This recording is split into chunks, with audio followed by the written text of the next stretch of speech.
we do it every day, we be grinding. And if you ask me, we the best, I'ma be like, yo, that's us with the crazy flow. And you gon' hear us on the radio. This is how we do every day, we be grinding. And if you wanna come and test us, I'ma be like, yo, that's us with the crazy flow. And you gon' hear us on the radio when I'm spitting all these rhymes.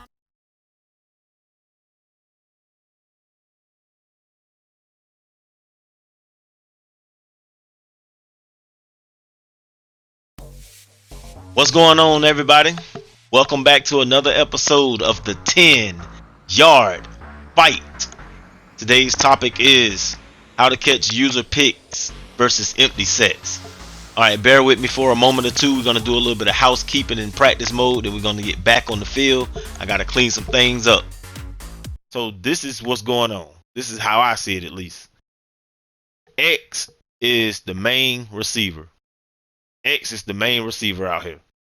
They're going to send him on a vertical like that, or they're going to send him to the corner like that, depending on where the ball is, the down and distance, and the situation of your personnel, right? It all depends on that kind of stuff, right? Their next guy is triangle, right? So they're going to do stuff like that and put triangle on the out route to space you out. Or sometimes they'll put triangle on a drag. It's these two, these are their first reads. You know, this is the first look when they're operating from empty. I don't see guys doing like curl flat combos on one side and blending another concept on the other side, right? They're gonna go like that. They might put square on the drag route. The bailout is to put triangle on the out and put somebody coming underneath the middle. And that'll, like, let's say you're on the middle linebacker, you're sticking X, that will draw you away from that position. And then you got the drag route coming across, right?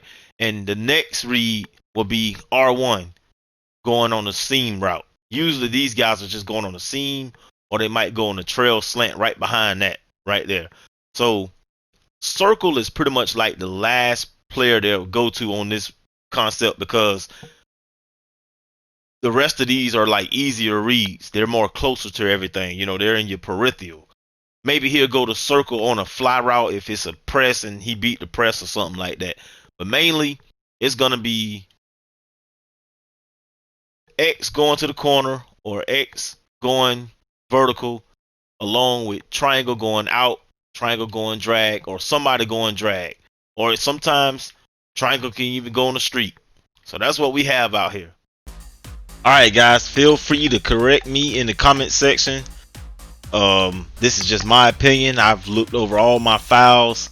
I've been playing this thing over 20 years, and I see this is the most common thing that users do. And I'm not talking about the elite users. These are the users that are like average and below, because you don't run into elite users all day every day.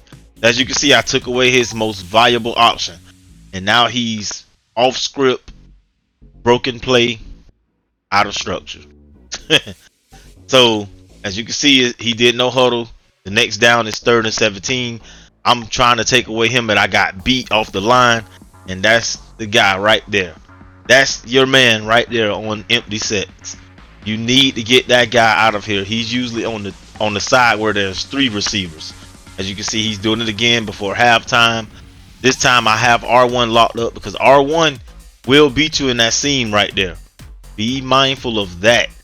So it's really the main 3 inside guys. So today, this is part 7 of volume 5. We're going to dive deep today. Once again, look at 85. It all depends on the situation of the game too, like the down and the distance, the side of the hash marks the ball is on, because they want to get all that space to go to stretch you out, right? Look at Kobe Bryant right there. User pick. Guys, these are user picks today. That means I was on the player the whole time. That don't mean I clicked on the player when the ball was in the air. No, I was on this guy the whole time and started sniffing this stuff out. So that's what we're trying to get, some of you guys at. All right, here we go.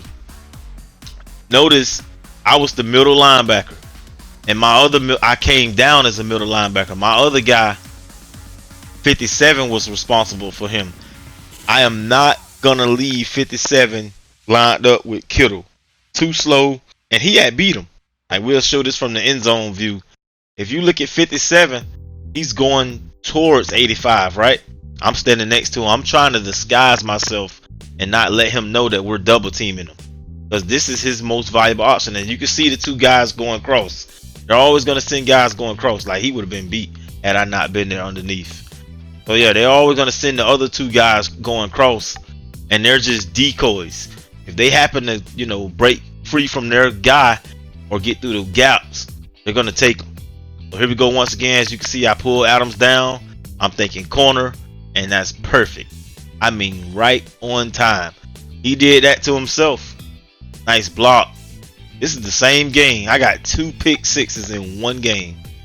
No, let's get that right. 2 user pick sixes in one game. Yeah, this is volume 5, part 7. So like I say, look at 85. The corner is all the real estate. That's the widest side of the field. So it's obvious that he's going to try to work that side of the field, right? That's why I instantly went over here. And he had another man on top, but they got to look at the viable option first. You take away the main man of the route, and you're going to get some success. Alright guys, so after this we're going to do user picks versus trips versus bunch and versus tight. So be on the lookout for that. Here we go once again. Look at 85. Wide side of the field. Same thing. Different game. Like I say, I can go through this whole file and we can do a whole hour of these user picks like this. Because the most common, you know, it's an easier read. As you can see, I'm bunching in my guys, trying to compress the defense. I'm already on the man where I'm going to. I'm thinking corner now. I'm thinking corner, and I put my middle linebacker in the deep blue. And this ain't for everybody now, because you do got to do some little things to this. You got to be sharp with your defensive hot routes. Look at this right here in the seam. He saw these seam hole shots pre-snap. And see, that's another thing. These guys will eat you alive in these streets. If they know that your defenders are just going to sit in the middle read or the hook zones, they'll go right past you. Had I not been a user that I am and be lurking around, he'd have caught that ball. You better believe it. Here we go once again. Look where I'm at on the right side. I'm thinking number 8 is going to the corner. So I'm already over there to cut him off. He don't know that though. And look at number 25 in the slot. Look at that whole shot between safety and the corner. Those are whole shots, right? Now I'm defending 8. How in the world did I get all the way from the right side of the field to the left and get a user pick? That's all because I understand the weaknesses. Whoop-dee! Yeah, I understand the weaknesses in my own defense. And when we come to the line of scrimmage, I understand where I'm weak at, where my vacant areas and stuff is. Like right here, I know I'm in man-to-man. He can beat me off the press. Once again, it's another streak. And they're so spaced out that they are occupying little proportions of the field. Let's say everybody go vertical. Everybody is taking up like a fifth of the field, right? Look at this, 4th and 1. He's winning. I'm taking away his first read. He snapped the ball real quick. Look, it's 32 seconds left on the play clock. No strategic strategizing, no type of motion, no flipping the play. He just was on the go. And I guess he was under so much duress till he didn't even get to think things out. Once again, taking away his first read. So I know somebody will come in the comments and say, man, I get an empty go all up and down the field on you, man. I believe you. All right, I believe you. But anyway, back to this. Took away the first read. Look at triangle going on the out route. Now this is in real time, so he don't know I'm doing cover 2. He got 19 in the flat. First man right here is always the main man. That's not to say they're gonna throw it to him every single time. But more than likely they're gonna stare down that guy, and their backup plan is gonna be like an out route to the next man. As you can see right here, we're taking care of 87. We got traffic over there. I'm on the left, and notice I'm playing inside. I want him to slant so I can easily get me I can get me an easy snag. But if he do go out like that, I'm right there underneath. So one thing, if you're new to all of this stuff, try not to be directly in front of the man. Disguise yourself, right? You know your man's speed, your player's speed, and you know their player's speed, right? So you know how much space you can give up before you have to kind of blend in a little bit, right? Right here, I double teamed number 88. He's not gonna have time post snap to see the seam route open with R1, and we know somebody's got to come in the middle. We took 88 out of the equation. See, by the time all that other stuff got open, he had already thrown the ball. Because these guys want easy answers. They want instant results. They're not going to try to go through the progressions and stuff like that unless they start rolling out. If we go moving forward, this guy's going to change his little play into an empty. I'm responsible for 87. I'm cool with that. That's who I want to be defending, right? So he decides to bring him back. He's trying to make sure he know that I'm in man coverage, and I have no choice this time but to follow 25, and I know I have to play man to man. At least I'm gonna try to take away the inside, right? He sent his guy inside, but 25 is on the streak this time. Got him. Yes, sir.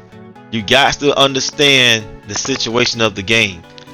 Like right here, this is critical. So this guy right here, he's gonna audible from his little trip to his empty, right? I'm not really worrying about the running back going out for a pass. He's not a pass catcher. I'm the safety. I'm all the way inside, and I'm responsible for all three of these guys. Technically, I'm responsible for the deepest receiver. So that's why I was hiding, sort of speak, in the middle.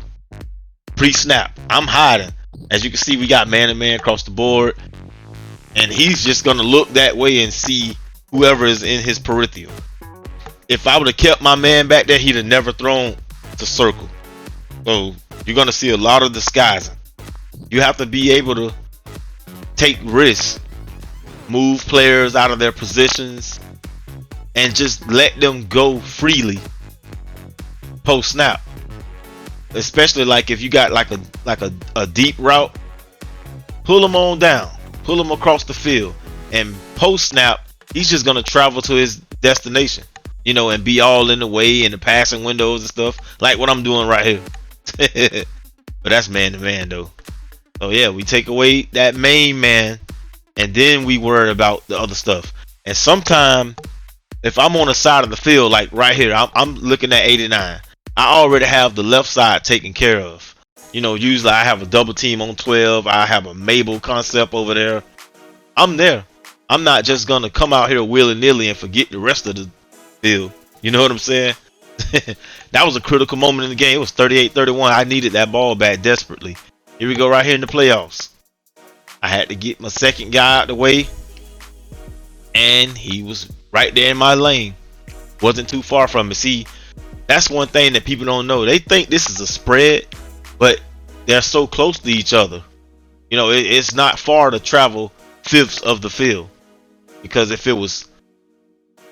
it's three guys on one side, so they have all that space and lanes to work with. You get what I'm saying? So if they're going vertically, it's not hard to transfer from one player to another. That's what people don't understand. They need to be doing drags, crosses, screens, concepts, little double moves and stuff like that.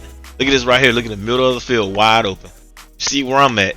I understand he can't do out routes to the right side. I'm going straight to the middle as soon as the ball snaps. He don't know that. I've showed stuff like this before because I know where I'm weak at. We just gave him the pre-snap illusion that it was going to be man-to-man across the board. Here we go once again, like a situation like this, very tricky. I'm sending more than he's blocking, right? I'm sending 6, he's blocking 5. As you can see, I'm responsible for that slot guy, number 28. He's going straight down the field, most likely, because the other two guys are manned up. So he's thinking, oh man, if I just get past that potential linebacker who look like he's in the hook zone, I got him. He don't know I'm Williams. He don't know I'm going straight to the back. He didn't even get a chance to throw the ball. Another critical moment where I desperately had to get the ball back. Here we go once again, coming in. Sometimes you got to come on in. Look at the score. Look at the time. Come on in. You ain't even got to make the play. You just got to get in there and knock off his timing. All right, guys. That wraps up part 7 of Volume 5, User Picks. I'll be back for the trips, bunch, and the tight. This is Coach KK. I'll see you in the next one.